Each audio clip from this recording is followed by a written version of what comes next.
All right, so I'm not going to show all the processes that you need to do before you work on a vehicle, but I'm going to show you the actual paint correction that I'm going to do on here. The first process in doing any sort of paint correction is all the prep that goes into the paint correction prior, everything you do before. So you're going to wash and clay bar at a minimum. Me personally, I like to do a wash, then I'm going to follow it up with an iron decon and follow the iron decon up with a clay bar. But again, the iron decon is just another level of security for me to make sure that the paint is ready, but that's not a necessity. I would go with a 100-gram clay bar. To me, that's the best middle ground. That's not too aggressive of a clay bar and not too light. You can use things like a clay mitt. I just personally don't like using them, but some people do. So you just need to make sure that you do the prep. The prep is key. Prep is key. Prep is key. And trust me, that's the most important part when you're doing any type of paint correction or applying any wax sealant or ceramic coating, is to make sure you do all the prep work correctly. After you've done the prep work, so you've done your wash and your decon, which is the clay bar or iron decon or both, you're going to follow it up with reading the paint depth. So you want to see what the clear coat is reading from the clear coat to the base. And they have different levels of clear paint depth readers. Some is going to tell you the type of metal that's used, aluminum, steel, whatever. Or you can get a basic one from Amazon that's just going to read basically on basic vehicles what you're looking at. To me, I'm going to get my base level on the inside door, and then I'll know approximately where I should be. So on this vehicle, I checked the entire hood because obviously this is what I'm working at for the purposes of this video. And he's reading between as low as 2.5, which is very low. Anything under about 4, in my opinion, is considered low. Anything under 3 is low. His clear coat reading on this car is very low. This is a 2020 Hyundai Sonata. I could tell that it was buffed at some point because of the pigtails that I saw in the paint. So that's probably why the clear coat's that low. And it's not uniform because I know on the trunk he was reading into 5s and 6s. So something was definitely done in this hood to cause that clear coat to be this low. Now, when you're doing any type of paint correction, you need to learn the different pads that go with that. You need to learn if you're going to use a dual action. To me, I almost always use a dual action, but if it's very aggressive, it's really bad, I'll use a rotary or a forced induction. For something like this, dual action is fine, safer and also fine. And then it's going to depend on what type of pads you're going to work with. Any type of foam pad, even if it's a very coarse pad, is going to be less aggressive than, like, say, a microfiber or wool pad. So with this, I always do test spots, meaning that you're going to try the least aggressive approach prior. So you're not just going to jump in on a DA and go on a wool pad and just go crazy. No, that's not how you do it. So me, typically, I'll start with like a medium cut foam pad and go from there. Do a couple passes, see what I'm working with before I up it. Also with that, sometimes you just need to do more passes in order to get the level of correction that you achieve. It's not automatically, hey, I'm using a green foam pad and I'm not getting the outcome I want. I did 2 passes. Sometimes it's good to try 5 or 6 passes just to be sure that that pad isn't going to work for the outcome that you desire. So what we're going to do on this vehicle is I'm using Koch Chemie H9. So this is the compound I'm using. Now, again, like I said, this clear coat is really thin. Why am I using a compound? Because even though if you look on here on the Koch Chemie H9, if you can see that, you're going to see the top level right there is going to be the cut lever, and this shows that it has high cut.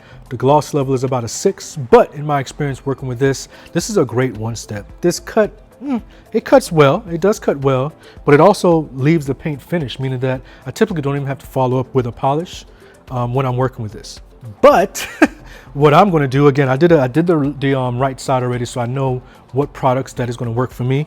I'm going with Koch Chemie M3 as the follow-up. So I'm going to go over it with H9, and I'm going to go over H9 with a microfiber pad, again, because I've done a test spot. So I'm going to use a microfiber pad.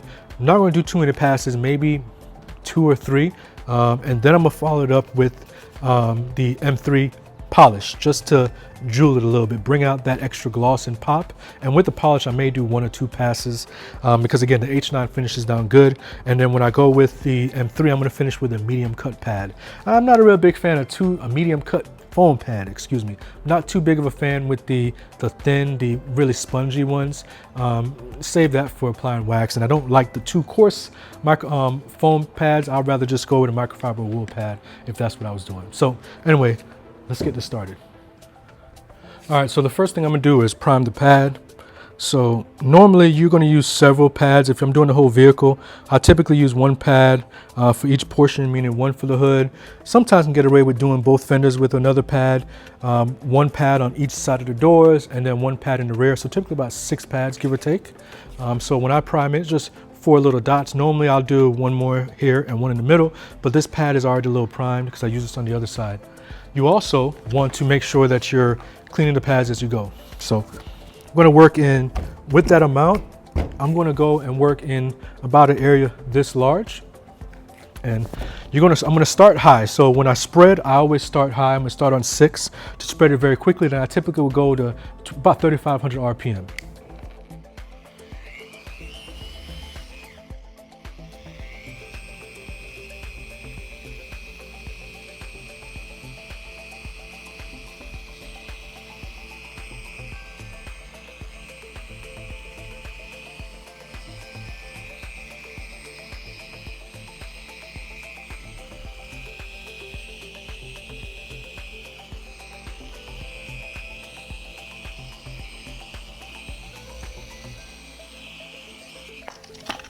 So one thing you're going to notice when I did that is I actually started to speed up when I was going up, just because as you're working, you always need to watch and see what you're doing. So as I was doing the job, I noticed that, man, that was eating through and did a very good job with getting the desired effect that I want. And then also, remember what I told you, the clear coat is very thin on this. I'm not trying to take too much clear coat off, even though that didn't take much off, but it definitely would take some off. And I'm happy with how that looks as a compound with that H9. One thing to notice, around these creases, when you have a hood like this that has creases, corners like this, like here, be very mindful that you don't follow too closely on that, because you could burn through the clear coat on those. All right, check for heat, cool to the touch, that's fine.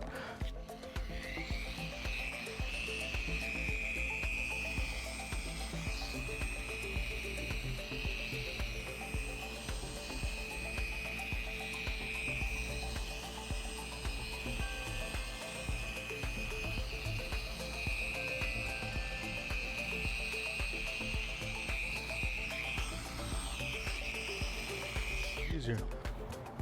Always watch what you're doing. Also, I just thought of this, some advice. When you're working on a vehicle, you might have saw that I was leaning on it.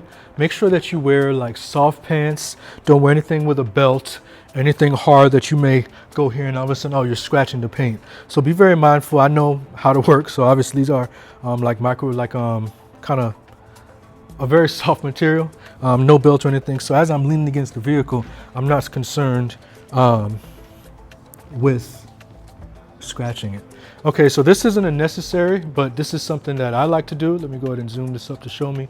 This is something that I like to do before I do any type of follow-up with a different sort of polish or even compound. If I was using different levels, is what I'm gonna do is I'm actually gonna hit this with isopropyl and distilled water, because I wanna get the compound off of here. I don't have to polish this. I know I showed you I did this little area. I don't have to polish this. It looks good, finished down just like this, but I'm gonna go ahead and use an isopropyl. I didn't do it on this side because it's not necessary, but just for the purposes of the video, yeah, show you how I do it. All right, so we have our isopropyl with distilled water. I like a heavy mixture. I actually put a little bit of surface prep in here, which typically you can use it yourself. I don't really like using specific surface preps unless it's required by the coating manufacturers. But I'll put, for instance, and this is a 16 ounce, I believe. I would put just a tad bit of surface prep, about half the bottle of isopropyl, 90 whatever percent, the rest with distilled water. That's the perfect mixture for me. And out of coating, I believe I'm at 1800, give or take now. I've never had a premature failure for people who maintain it. I had one guy when I was in Florida, coating failed after 3 years, but I didn't see the guy for 3 years, and he had another company maintaining it and then blamed me for the failure 3 years after the fact. So other than that, I've never had a premature failure. Again, this looks really good. Actually, when I did this side, I made a video of the difference. I sent it to him and said, hey, listen, I'm getting about 60 to 70% of these swirl marks or scratches out. If you want me to try to go a little bit more aggressive, I can, but Again, I showed him what his clear coat reading was and let him know, listen, this isn't probably something that I recommend you doing, but it is something that I could do. He was happy with how it came out. So that's why we're not chasing perfection. Next step. Also, look over your work. There may be certain areas, like I see it looks good, but there's a little area, obviously you're not gonna be able to see here, but I see a small area that has a little bit more swirl marks than I like. So I'm just gonna focus, looks like here. I wonder if I would have missed that spot. I don't know why, because everywhere else looks good. So I'm actually gonna do paint correction in this area, and then I'm gonna do another isopropyl.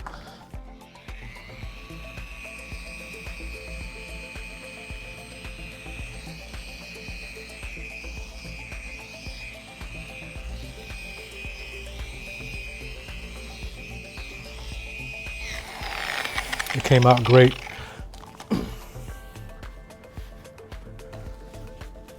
Oh yeah, perfect. Again, that didn't take long. It took a couple seconds and it gave me the desired effects. Perfect. Perfect. All right, now I'm gonna hit it with the polish. I'm gonna do the whole thing. I don't, when I'm doing a polish, especially a jeweler like this, don't copy me. This isn't necessarily how you should do it, but I like to just spread it, because when I'm doing a jeweling polish like this, especially on a vehicle like this, I'm not focusing on too many passes. For the most part, I'm applying it similar kind of to a wax. Not exactly like a wax, but very close, where I'm not spending too much time on it. So, spread, I don't want this to sling.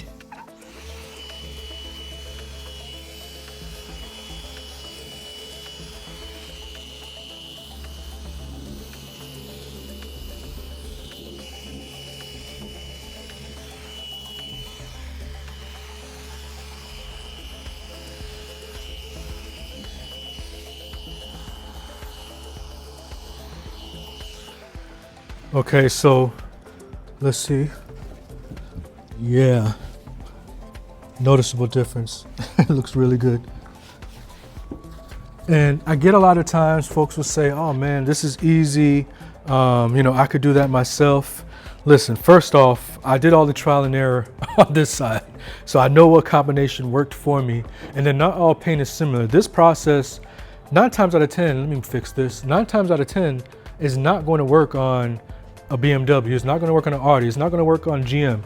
All paint types are different. The processes that these manufacturers do on their vehicles as far as painting is all different. As you know, like for instance, most German cars are going to be relatively thin, and then cars like a Ford, for instance, clear coat is generally harder. GM typically, especially GM Black, is one of the hardest to work with.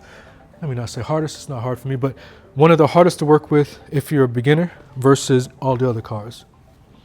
So, there's a lot of different types of pads, a lot of foam pads, a lot of foam microfibers, a lot of wool pads, a lot of difference. This is a 21 millimeter throw polisher. You have a 15, you have an 8, you have a rotary, you have a mini, you have like a 3-inch, you have a 4-inch, you have a forced induction like my Flex Beast.